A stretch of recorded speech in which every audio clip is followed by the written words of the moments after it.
77 WABC invites you to a family fun day and softball showdown on July 20th with net proceeds benefiting Shriners Children's. John Sterling will call the game as the FDNY takes on the NYPD with special guests Dwight Gooden, Art Shamsky, 77 WABC hosts including Sid Rosenberg, Anthony Cumia, Lionel, Dominic Carter, and many more. For more info and to buy tickets, go to ShrinersChildren'sChampions.org. That's ShrinersChildren'sChampions.org. The Rev and the Rabbi. Entertaining and informative. On the Red Apple Podcast Network. Good morning. I'm Rabbi Joseph Potosnik. And I'm Reverend A.R. Bernard. Reverend, once again, we're joined by the illustrious 55th Governor of the State of New York, the Honorable David A. Paterson. I know both of you attended the Bezos wedding. So many people were storming over to meet the Reverend that I didn't really get to talk to anybody. I just want to know, what do you give a guy that has everything? Nothing, right? There's nothing you're going to give him he doesn't have, and there's nothing you're going to buy on Amazon that he wants. So, what do you do with a guy like that? Presence. Just being there. Just being there. Yeah. Being part of the show. What do you give to the guy who has everything? Yeah. A subpoena. Right. All right. So obviously there's much to talk about. One of the things is the recent mayoral results of the Democratic primary, and then we have a general in November. Governor, answer for me the following, if you would. If someone loses the primary, what would inspire that person to stay in for the general? I think in the case of Governor Cuomo, I think he believes that if he could get a one-on-one, maybe a one-on-two with Mamdani and perhaps another candidate, that would be a prescription for victory. Because really, I think on second thought, he misestimated what was going on. He was ahead in the polls. He was not wanting to get in if Mayor Adams was in. And then everything kind of fell into place for him, and he took the opportunity. But I think when he got in, I think he just kind of thought it would all flow in his direction, and it got away from him. So that's why I think he'd like to have that second chance. Do you also surround yourself with people who tell you could win? Isn't that one of the problems? We once spoke about Howard Samuels running against Rockefeller, and Rockefeller was won handily. And people asked Samuels, why'd you run against Rockefeller? He says, well, I was surrounded by people who said, the other guy, you can do it. It was like in the schoolyard when they said, that guy doesn't like you, but you could take him, and then you get beat up. And all those people standing around you are gone.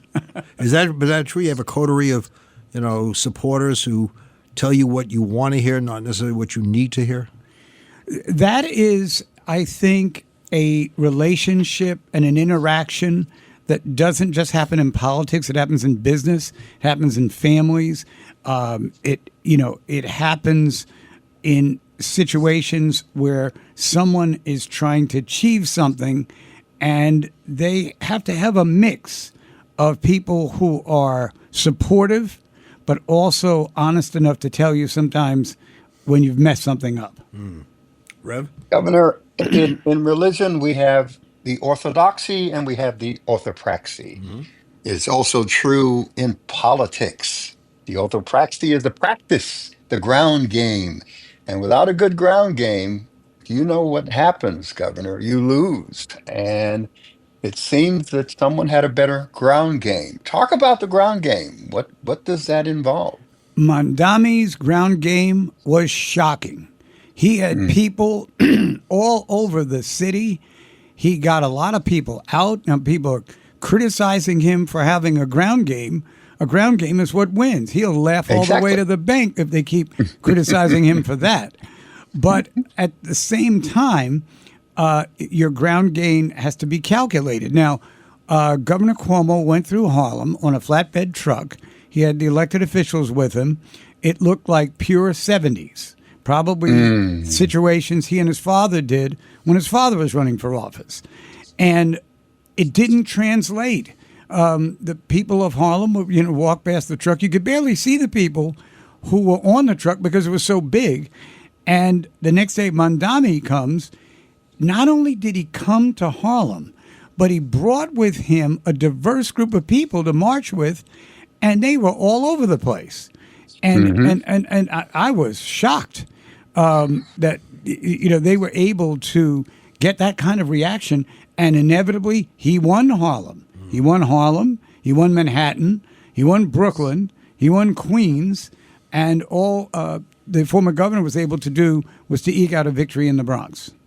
Oh, wow. The ground game includes voter identification, canvassing door to door, phone bank texting, and of course now social media, because you have to have a strong digital ad approach to this.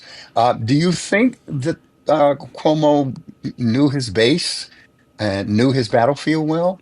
Well, the battlefield has worked for him before. His base was always pretty strong in the black community.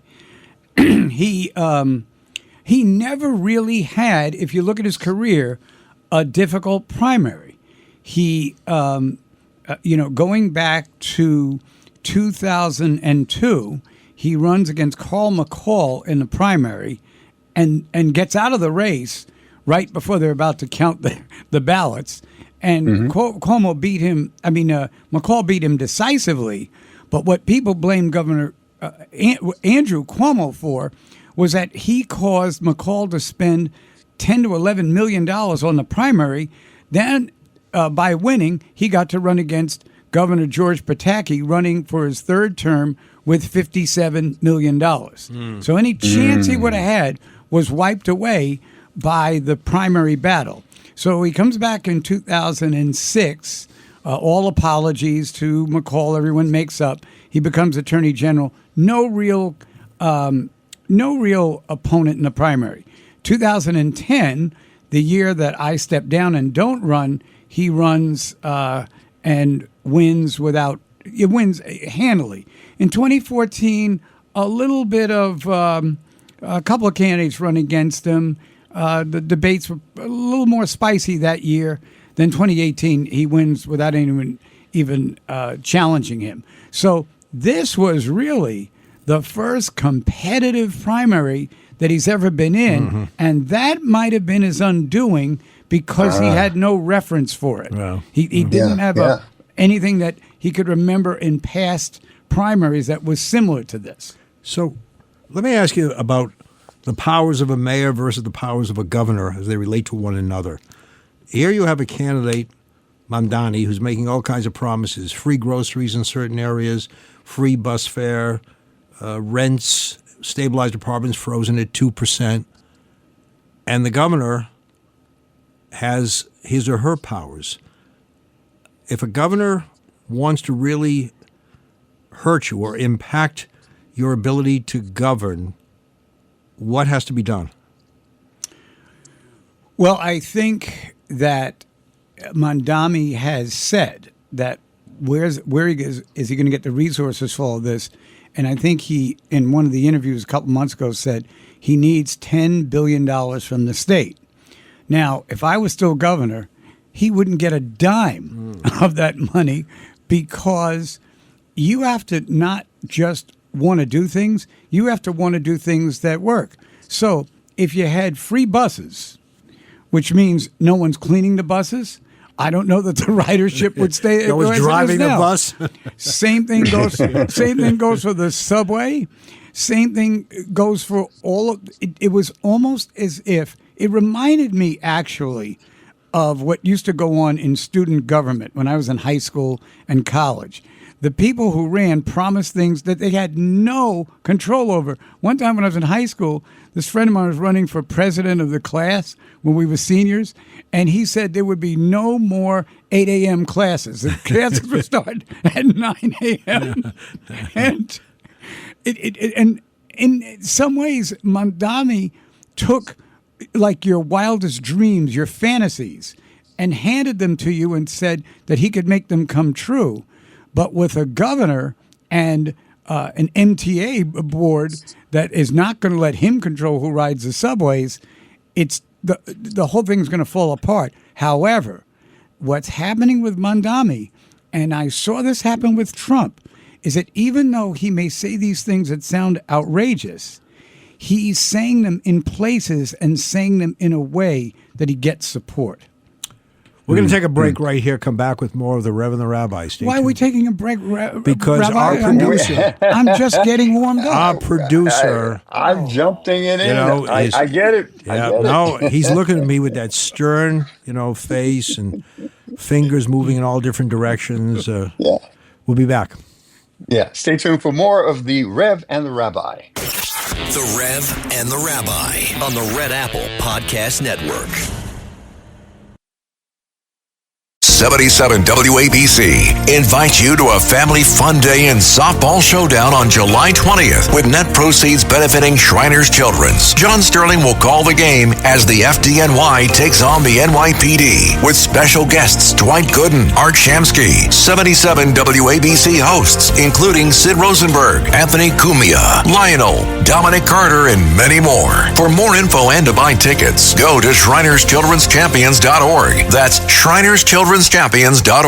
Greg Kelly here for Colonial Metals Group, China's leading the largest anti-American alliance since World War II, one that's already dumped U.S. bonds, grabbed 43 million acres of our farmland, and is plotting to dethrone the dollar. That's why IRA and 401k savers are protecting their savings with gold. Go to freegoldguide.com/Kelly or call 800-655-5186 for your free gold guide on how to protect your wealth with gold 100% tax-free. Meet the most capable CRV Honda has ever dreamed of. The all-new CRV Trail Sport Hybrid. With all-terrain tires and available enhanced traction control, it's built for wherever the day takes you. Heated front seats and a heated steering wheel? Ideal for winter drives and crisp early starts. And with generous cargo space, it's ready for big gear and even bigger getaways. The CRV Trail Sport Hybrid. Learn more at honda.com/CRV. On WhatsApp, no one can see or hear your personal messages. Whether it's a voice call, message, or sending a password. To WhatsApp, it's all just this. So whether you're sharing the streaming password in the family chat or trading those late-night voice messages that could basically become a podcast, your personal messages stay between you, your friends, and your family. No one else. Not even us. WhatsApp. Message privately with everyone. The Rev and the Rabbi. Entertaining and informative. On the Red Apple Podcast Network. Welcome back. I'm Rabbi Joseph Potasnik. And I'm Reverend A.R. Bernard. we are- So before we are joined by the governor. Abruptly, cut in the conversation because we had to go to a break. Of course, the governor was fired up, and he had me fired up because you brought up a good point, Rabbi, in terms of what can and cannot be done when candidates are making campaign promises. Because you take MTA as an assembly member, which he was. He sponsored and helped pass legislation that launched fare free bus pilot on 5 New York City routes. But as a mayor, he lacks authority over the MTA, which is state run.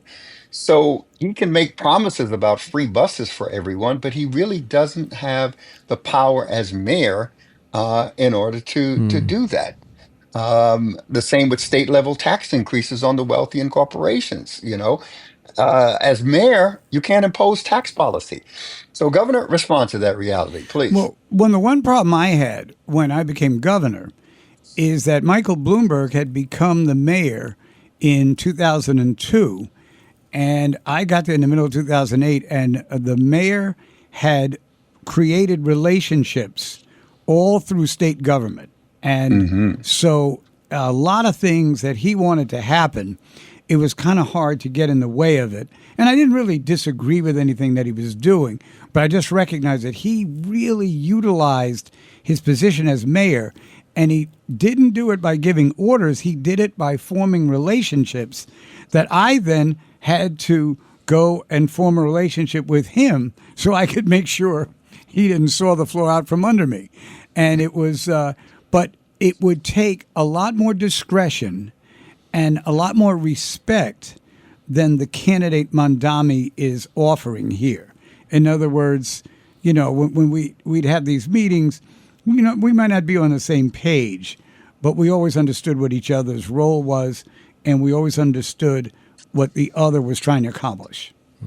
But there's a big difference between billionaire Michael Bloomberg and experienced Michael Bloomberg versus a 33-year-old young man who's just getting his feet wet, really, in politics and doesn't have that kind of deep network of relationships. So it's not as easy to deliver on these promises, and that's my point, Rabbi. Yeah, I've heard for so long that young people don't come out and vote. So as Mondami was running, people said, don't worry, because he's not going to get the numbers that he needs. Governor, that wasn't the case. Young people came out in major proportions. It was probably the most astonishing aspect of this last primary. And the question will be if this carries over to the general election. Many people who are supporting former Governor Cuomo, Mayor Adams, Jim Walden, and Curtis Lewa are saying that there really weren't that many votes in the primary, that Cuomo didn't actually lose by that much in terms of the numbers. Now we're going to have an election where whoever gets the most votes is going to win. It's not going to be, any kind of result other than that. And I think that it will be the calling of the candidates who are running against Mondami to make sure that they start cutting into that young people barrage that he brought to the primary that day. And I think the way to cut into it would probably be the issue of jobs, the issue of where young people will go when they graduate college or high school, and also the type of training that might be available to them, even in the private sector, but the public sector could sponsor. Well, go beyond Mondami. If I run against him, I'll say, not only we're going to reduce your rent 2% of fruit, we're going to pay your rent. You're going to get money from us. Keep making these wild, outlandish promises, and people buy into it. Governor, if you were to tell me years ago that someone could win the Democratic primary in New York City and take positions that are clearly anti-Israel as a Jewish state, I would think you're on another planet. The part that really astonished me is that 20% of the Jewish vote went to Mondami. And I'm wondering about how you could actually do that when he openly said that he didn't respect that the state of Israel stands for what it says it stands for. Now, when I meet people and they tell me, I'm French, I don't tell them, you're not really French. and I don't understand. I mean, it almost, in my view, was similar back when he was just starting to run in 2015 of the way President Trump reacted to some people. He still reacts, but not the way he did in those days. But in those days, the vitriol did not ignite any negativity toward him, and that's how he was able to beat Hillary Clinton in 2016. I sure hope that when people see that kind of an exhibition on the outside, that they don't go inside to the polls and carry it because of some anti-Semitic feelings that they have internally that they won't discuss, but they are aroused by someone like Mondami. It's a real examination within the Jewish world, I can tell you, when we have 20% that vote for that Mondami Lander ticket, because we cannot fathom that we have within our population those who would vote against our own interests. But that's the reality. But we need to talk about the demographics of that 20% because you're talking about young, progressive, secular Jewish Democrats who, they're disillusioned like others with with the status quo, and they're concerned about cost of living issues, which Mamdani played to: rent, transit, childcare, foreign policy related to Gaza. There's been quite a change in the makeup of the Jewish community. Some of them critical of Israel. So it's is a diversity that is possibly speaking of a shift, Rabbi. Yeah, I think also it is a reinterpretation of Tikkun Olam, repair of the world, where there are those who see that phrase meaning the following: help others even if it means at the expense of your own people. I see those who go all out to promote better relations with other groups, but when their own people are in trouble, they're not there. And I don't understand that mindset where you can overlook your own family and do things that are self-destructive. That is shocking to me. We didn't see that years ago when our people were hurting. Look, October the 7th was a defining moment in Israeli history, in Jewish history. And many of these people who think this way looked at, look, Mandami. He didn't criticize Hamas, what happened on October 7th. If you look at his words on October 8th, he criticized Israel of genocide after the worst attack since the Holocaust. And there were Jews who supported his thoughts. That's something that is very painful.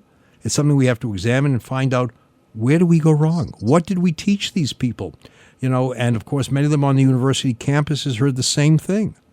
So it's a bigger discussion, but it's not a shining moment, that's for sure. Well, Rabbi, I cannot even describe the feeling that I have from the source of what you just talked about, the issues of October 7th.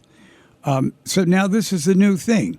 You attack a country, and the next day your friends attack the country for something they think they did like 50 years ago. The question is for us, how do we get through that orbit that seems to shield people from responsibility for the things that they say? Yeah. We're going to take a break. Governor, with your permission, the Rev and I unanimously decided we'd like to keep you on for the next segment of the program. Is that doable? It's wonderful. All two of us. It's wonderful. All two of us. All right.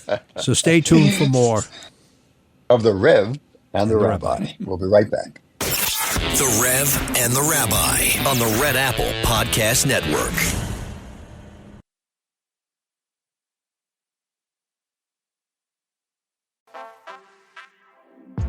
We see you getting after your fitness goals.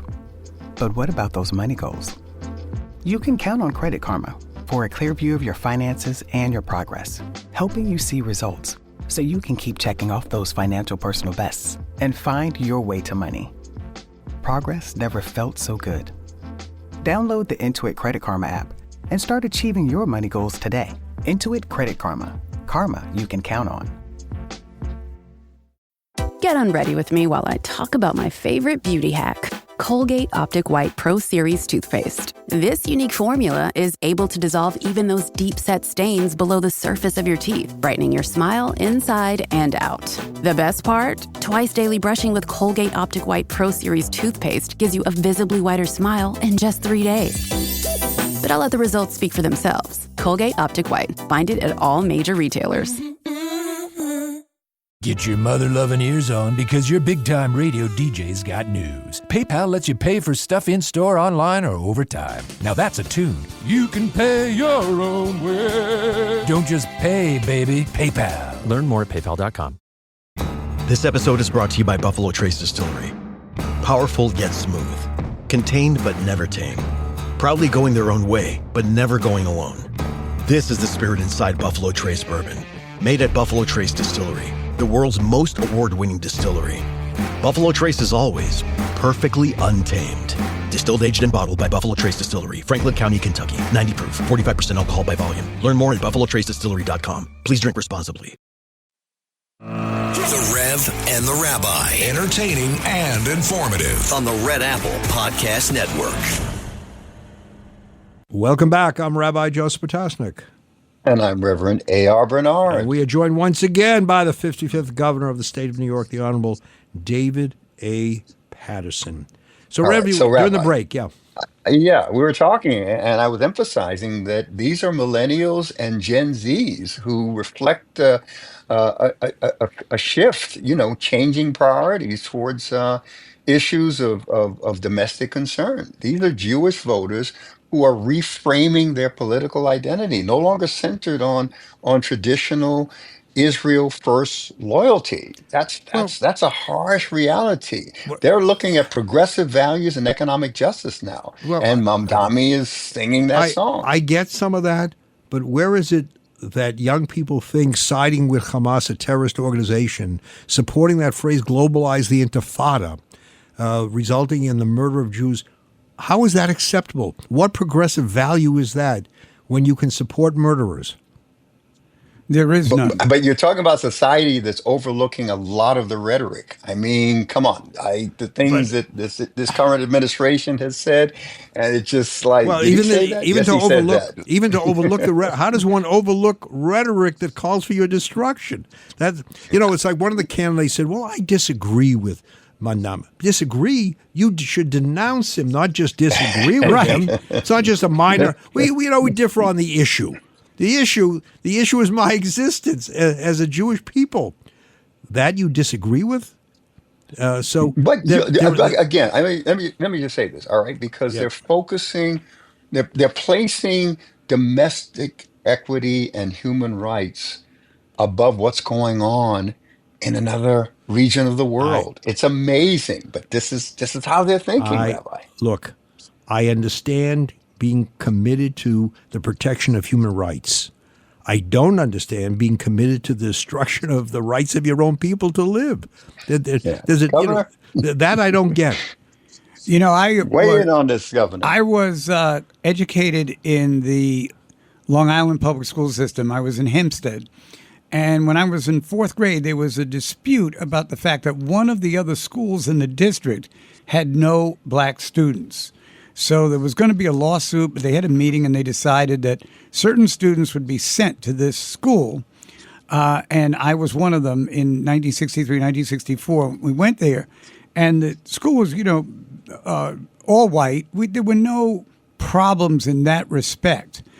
But the students that went out of their way to invite those of us who they'd never met before to their homes after school, almost all of them were Jewish. Mm-hmm. And because of that, I just had this relationship with different friends of mine. I still know them, Jonathan Goodman and Warren Stein.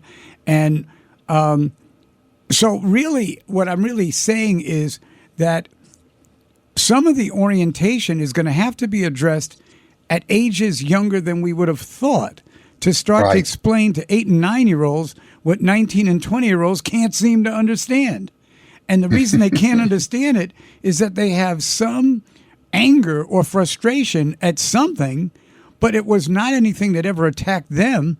It was a relishing in the suffrage of others, in this case, Jewish people, on October 7th. Yeah, it's mind-boggling.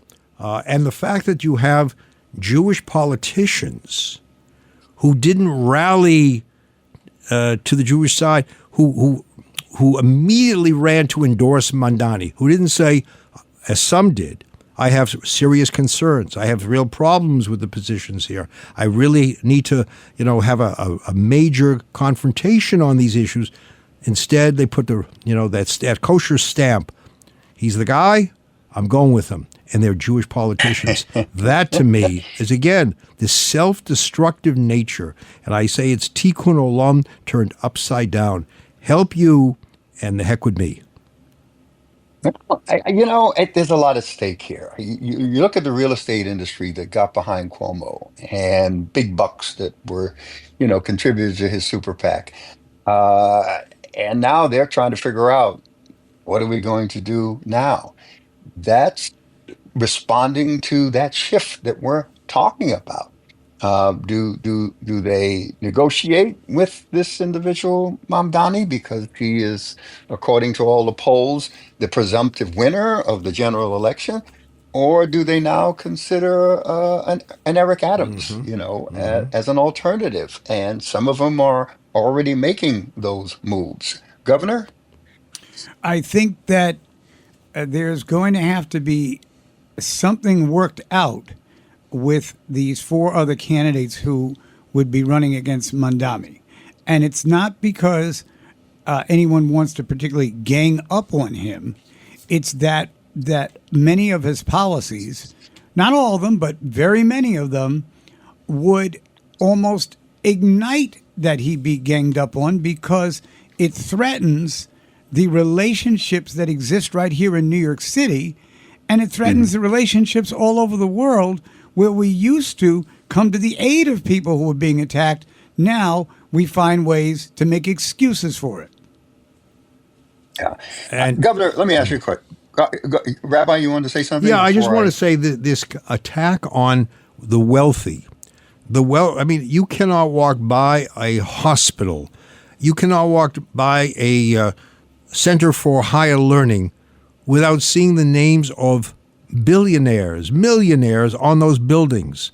There are scholarships that have been given by billionaires and millionaires. And to have this contempt that some of these people have for those who have been successful is also, to me, a distortion of values. It's a perverse distortion. I mean, where would some people be? I heard the name Langone. Yeah, look at what Langone has done here in New York. Look at the money he's given not only to the church but to the hospital. And yet, people who have made it become pariahs in the views of some of these people. And by the way, Rabbi, there was a verdict earlier this week in the case of a rap mogul who was accused of a lot of things, but the top charge, he was found not guilty. After that, you saw all of the people supporting him celebrating and even using baby oil, which was part of his routine when he was abusing people, and it turned my stomach. I couldn't believe that the case that was made by the prosecutors was not appreciated by the jury enough to have that verdict. Yeah. Is it the reflection of how our young people, our society maybe at large, is determining who the oppressed and who the oppressors are? Absolutely. Because, they'll jump behind and say the system has been weaponized against, Sean Diddy Combs. I'll say his name, a rap mogul. Get it right. It's P. Diddy Combs. Yeah. Yes. Oh, excuse me. Yeah. P. So Diddy. Okay. didn't we see young people who were promoting the innocence of a bin Laden after, what occurred on September 11th? That bin Laden was the victim, America was the oppressor? I mean, this kind of upside down value system with people who have gone to college or are students at a college. What is happening here? Maybe we ought to re-examine what's being taught and who's doing the teaching in a lot of these places that we're turning out young people who think this way. And therein, we have this issue because what we're really talking about are moral values. And of course, sometimes it's hard to teach that in a public institution where you can at a private school or religious school. But maybe it would just be that there would be opportunities to mix the education so that young people are hearing all sides of the message. Well, if you have the wrong person in the classroom, Yeah, that's well said, because unfortunately we have a lot of bias. We have, leanings left or right within the classrooms and in some whole universities. I mean, when you're trying to determine what university or college to go to, you got to step back and say, okay, where is this university on the political spectrum?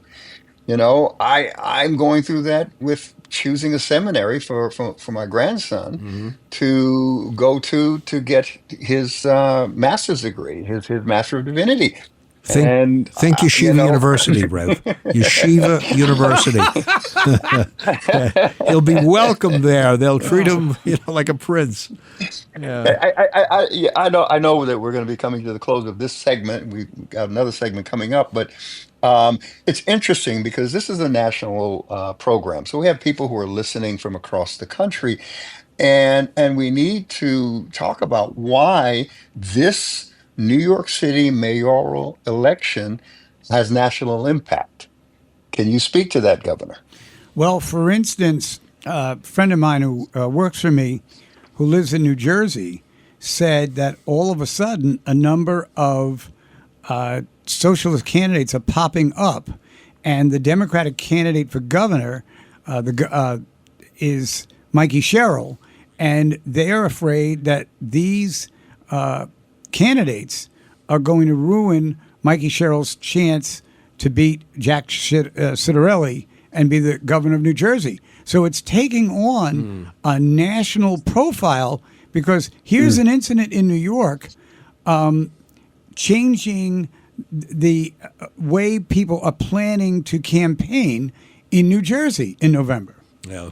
Not to mention New York being the capital of the world in the eyes of many. We're going to take a break here and come back with more of the Rev, and the Rabbi. The Rev and the Rabbi on the Red Apple Podcast Network. Rated T for Teen. Each year, thousands of adults lose their shred.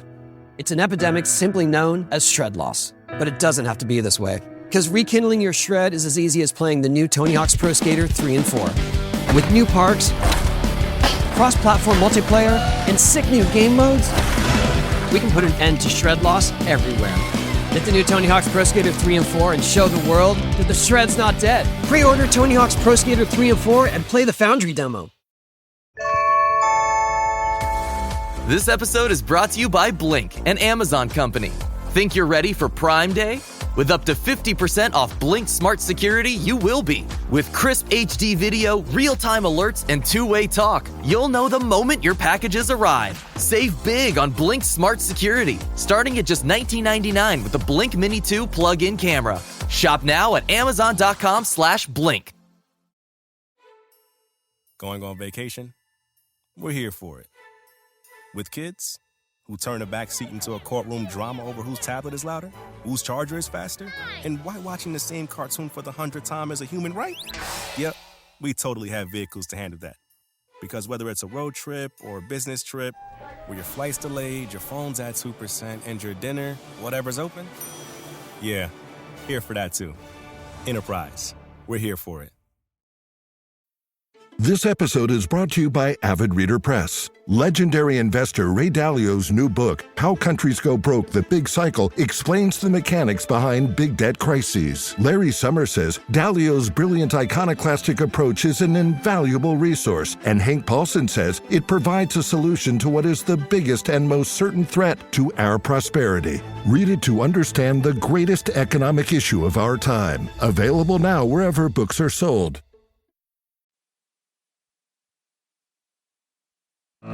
The Rev and the Rabbi. Entertaining and informative on the Red Apple Podcast Network. Welcome back. I'm Rabbi Joseph Potasnik. And I'm Reverend A.R. Bernard. Rev and Governor, one of the things I admire about the two of you, I said one of the things, not the only thing, is that you stand up for others, but you stand up for your own. And I'm a proud Jew who believes you have to stand up for your own. I'm an American Jew when I vote. I vote as an American, I vote as a Jew. But you can't just sever one part from the other. And I find there are those who are very committed to the other, but as I say, not concerned about their own. And where that stems from, again, I understand some of the economic issues and the affordability, which is, that was a real serious concern for so many people. New York is becoming increasingly unaffordable for many. And when someone says, I'm going to turn that around, people begin to listen. But that doesn't mean you dismiss or destroy a relationship that you should be having with your own. So that's my question. What's happened to that relationship? That no longer matters. Or even worse, it is more important to stand with the enemy than with your own. And they don't even see the enemy as the enemy. Governor, I think we are witnessing a crisis here with the rabbi. He is trying to figure out how the threshold of how do you feel about Judaism and Jews and how do you feel about Israel is now changing in a changing American society. How do we help him through? Now, see, now this is where the governor puts on his clergy hat and the tie, and he enters counseling mode. How do we help Rabbi understand, Governor, that the threshold is changing? Well, I think that I'll go back to something we all learned in school, that famous line from iambic pentameter, thin partitions do their walls divide. And what I mean by that is that it actually doesn't take much for people to emulate conduct that they normally would have opposed. And why they make that transformation is what I don't really understand. I always thought when people are being beaten or assaulted or being attacked from another source, that if you didn't get into the fight yourself and try to stop it, that at least you verbally would endorse those who were. And I think that's the sad state of affairs that occurs now, because it's almost like you don't know where to look for help other than through prayer to try to get people to realize that they are either you're part of the problem or you're part of the solution. There are too many people here who are part of the problem. And Rabbi, when you were talking about who was endorsing who, part of the problem is when you don't endorse anybody, and it's really a vote for the opposite candidate. Well, Rev, so now we both need counseling. Because as the governor said, he can't understand it either. So, Rev, we turn to you for this pro bono counseling session. My rates are higher when I'm on the air. I just want you guys to understand that this is public, because more of us are getting it. You know, it's human nature, and it's cyclical. You know, back in the 60s, man, we were challenging the status quo. We were anti-establishment. The big word was anti-disestablishmentarianism. Right. You remember, Governor? You know, we took pride in being able to say it, but couldn't spell it. But we were challenging. And I think that cyclically, you know, younger generations rise and challenge the status quo. We've seen that over the last several years. In fact, I'll say the last decade. But especially now that our young people have access to more information. The problem is, you know, we are information rich but wisdom poor. How do we apply that information? What kind of perspective are we using in order to come to conclusions? And I think it's a crisis that we're facing. And in the context of religious leaders, who bring a moral value consensus, we have a responsibility to respond to this reality, gentlemen. So I think that's where we are across the board. Look, we were part of the 60s and participated in different protests, but we didn't call for the destruction of America. We called for a realignment of certain values. We called for looking at America and changing certain priorities, but not for its destruction. And when you have a candidate who says, we're crying for change. Candidate who openly says, I don't believe in the Jews should have their own state of Israel, yet all the other Muslim countries are okay, they can have their Sharia law, but not a Jewish state. When he says, you know, BDS applies to Israel, it doesn't apply to anybody else. That is so one-sided. That is so anti-Israel, anti-Jewish. I don't recall a period of time when we called for the destruction of our own country. Well, particularly in the black community, in that period that you referred to, Reverend, where there were marches, there were marches where the opponents hurt some of the marchers. My parents did not let me go to the March on Washington in 1963 because there was a threat that there might be violence there. And but all the people who got involved, deep down in their psyche, was something that they wanted to change morally and spiritually about the people who they live with. And for the most part, over the last 50 to 60 years, it has changed. Now, there's still issues and problems and that kind of thing, but you just can't understand. It would have been like in the middle of World War II that someone would jump up in the movie theater and start rooting for the Germans. It just did not. This doesn't make any sense right now. And I think what we need, I've always thought this, we need a white Martin Luther King. That's what I think we need.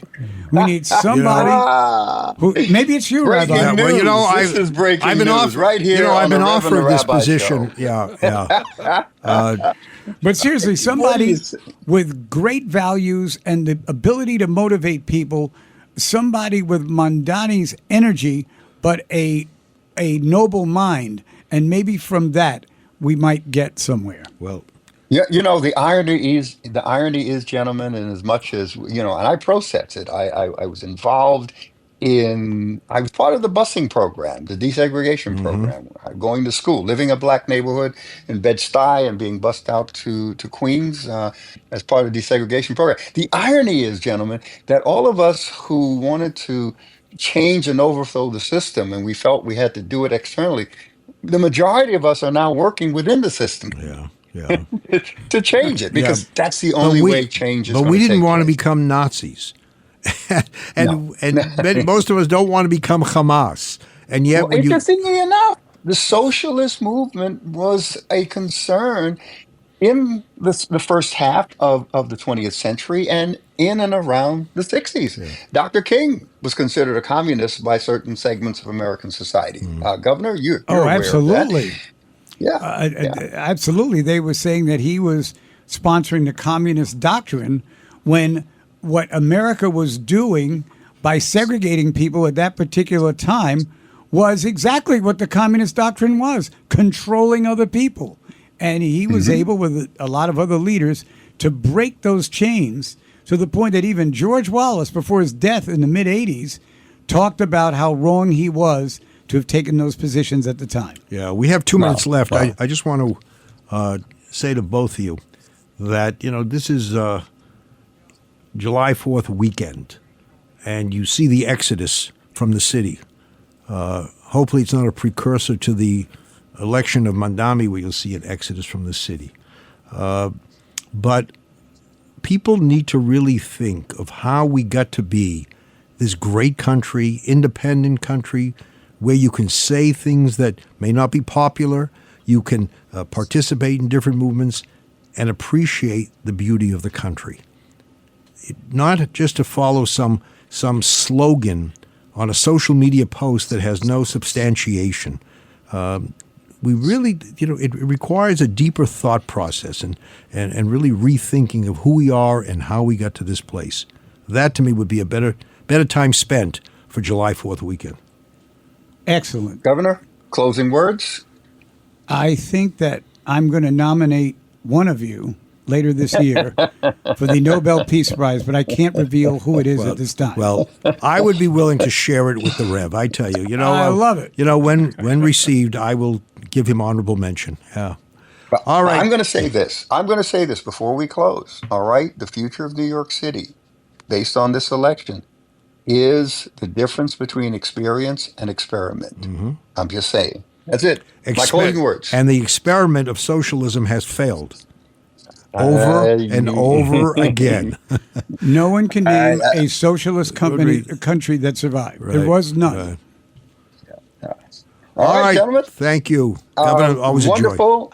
Yeah, happy, of course, the final day of your July 4th weekend. Of course, celebrating this incredible nation this incredible experiment called America. Till next time, right here on the Rev and the Rabbi.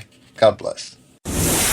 Thanks for listening to the Rev and the Rabbi. You can hear the Rev and the Rabbi Sunday mornings at 7. If you like the podcast, share it with your friends and listen anytime at WABCRadio.com and download the WABC Radio app. Hit that subscribe button on all major podcast platforms. Plus, follow WABC on social on Instagram, TikTok, Facebook, and X. See you next time for a new episode so you never have to wonder. What the heck is going on here? 77 WABC invites you to a family fun day and softball showdown on July 20th with net proceeds benefiting Shriners Children's. John Sterling will call the game as the FDNY takes on the NYPD with special guests Dwight Gooden, Art Shamsky, 77 WABC hosts including Sid Rosenberg, Anthony Cumia, Lionel, Dominic Carter, and many more. For more info and to buy tickets, go to ShrinersChildren'sChampions.org. That's ShrinersChildren'sChampions.org.